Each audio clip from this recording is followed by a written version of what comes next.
I got to Fantasy end of '73, so Sonny had already been there about a year and a half or so. And around the time I arrived, I think Horn Culture was coming out. I was working for both Orrin Keepnews, who was Sonny's producer, and Gretchen Horton, who was the publicity director for the label at the time. So I did have some contact with Lucille on the phone pretty early on in connection with either Orrin's business of recording or Gretchen's business of publicity. In the summer of 1975, I was in New York. I saw a Sonny Rollins concert, my first, at Avery Fisher Hall. And the next day I was going back up to my parents' house in Westchester. I was in Grand Central Station waiting for my train, along with a bunch of other people waiting for their trains. And I look to my right, and there was Sonny, waiting for his train. And he was with a woman who, of course, was Lucille, and I introduced myself to both of them. It was the first time we met. In the very beginning, Gretchen was really more of the point person. That was her job. So I was usually included in dinners and social events when the Rollinses were in town. I went to see Sonny's shows when he was in San Francisco, and of course if I was in New York and he was playing, I would see him there. There was one memorable party at Orrin Keepnews' house where there were several guests of honor. Sonny was one, Flora Purim, Kenny Burrell, and Bill Evans. And Arnold Schwarzenegger was also there because he had just been photographed for Rolling Stone, which was still in San Francisco or had a San Francisco presence at the time. Max Hellwig, who was the son of Vicki Hellwig, the Fantasy production manager, had photographed Arnold. So he showed up at the party with his extremely large muscles at the time. And so that was a slightly more gala occasion than usual, but it was a pretty social era. There were a lot of those kinds of occasions.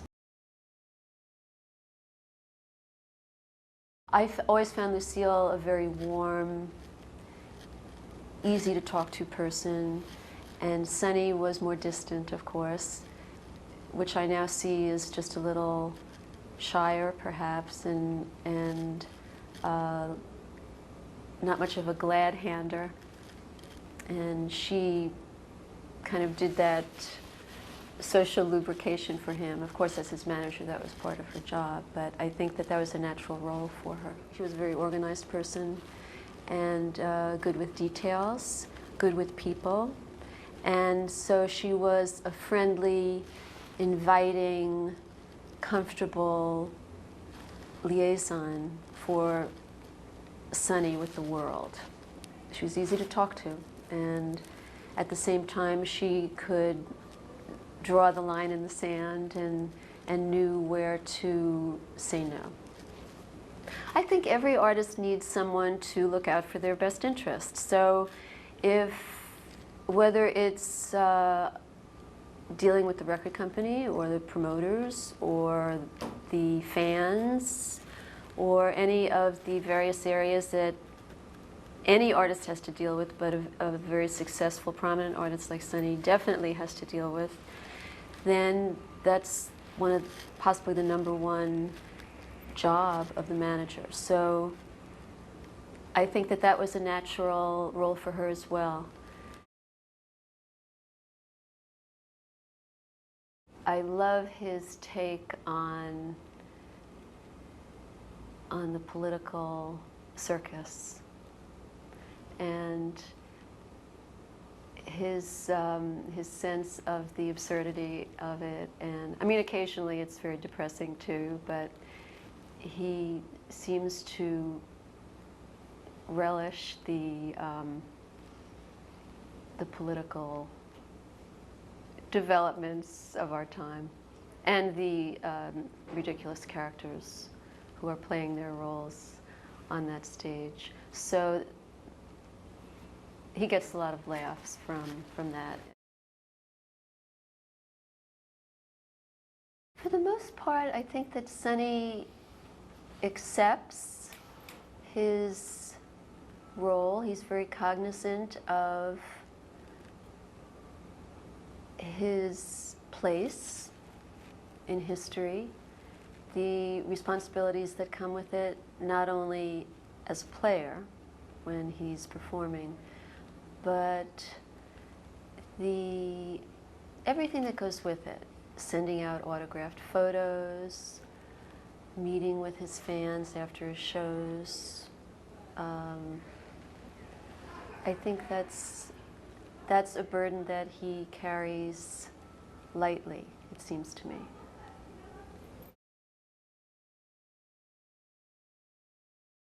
In a way, working with Sonny in an artist-publicist relationship is very easy because everyone wants a piece of him. Everyone wants to have an in-person interview with him. Everyone wants to photograph him. Everyone wants to write his biography or autobiography, so they're just lining up.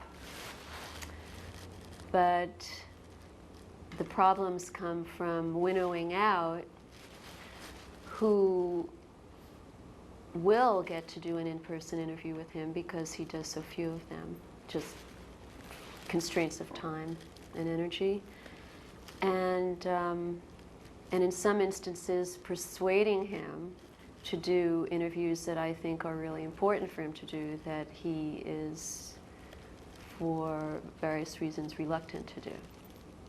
And there was one major interview in particular right when his 9/11 album was coming out that he did not want to do and that I really, really strongly felt he should do. And it took about 4 months of bargaining before he consented. You know, for years, he's accepted interviews as part of the job. He does many phone interviews in connection with his itinerary, so any concert that he's going to do will involve several or many interviews before he gets to town. Scheduling them has been, well, that was one thing that Lucille used to do. Even though many requests came through me, she, of course, was the keeper of the schedule. And now I'm pretty much the one. Obviously, he has his schedule at hand, but trying to not schedule more than one each day and giving him some days off and trying to get them all in.